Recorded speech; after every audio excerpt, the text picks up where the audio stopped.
Peace. This is a Meat and Potato Sorcery production starring myself, the Water Alchemist, and today's topic for the occult family is the biggest betrayer. I want to say this to people who are new to magic or really trying to find their way on their journey. The biggest betrayer that you will have is blood relatives / your family. I hate to say that, but the Kobe Bryant of magic has to be real with you. And I started realizing this when I was younger and I was really dealing with magic or whatever, and my senses started increasing. I never was a person that was really in denial when it came to family, because blood just makes you related. That doesn't necessarily make you family. So I never had any illusions about that. I always was, as I started evolving, I became more stoic. So when you're doing magic, and I want you to take what I call a survey. If you study most occultists, what's the one prevailing theme that all of them pretty much share, myself included?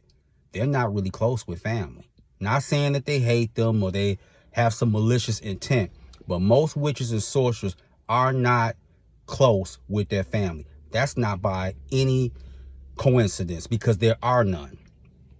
And the thing about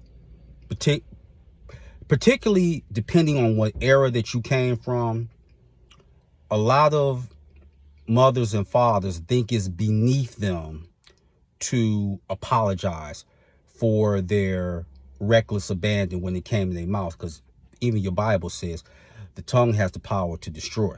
And we both know that. We especially know that if you on the streets, like depending on what you say, you can either get put on your neck or get put in the morgue.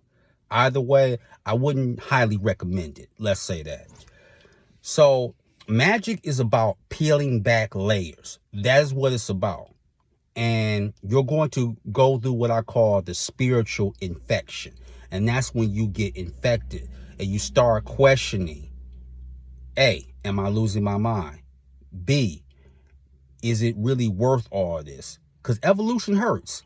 And C, how are people going to perceive me?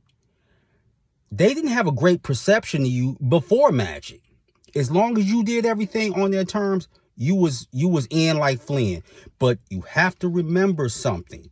Besides family, most occultists like to think for themselves, because when you think for yourself, you become more confident. And you become more confident, and then you start having a critical eye. Firstly with yourself, and then your family members. And we cannot have that. Now, can we? I remember in my case, like with family, and then I asked my guardian and patron demons, again, Unser, Citri, Marbas, Orbus, and all of them said, you really necessarily weren't the problem. Now, I said I didn't make mistakes. Everyone makes mistakes or do things that they wish they could do differently. They said they're responsible for their own actions, and we had to get you away even from them. So when you work with a particular spirit and they get you away from your family, don't sit around crying. It's a reason for that. Because they already know you're never going to reach the apex of who you are supposed to be and your potentiality, being around a whole bunch of trogs that you just have their last name. And that's the bottom line with that. So the biggest betrayer often is closer to you than you could ever imagine.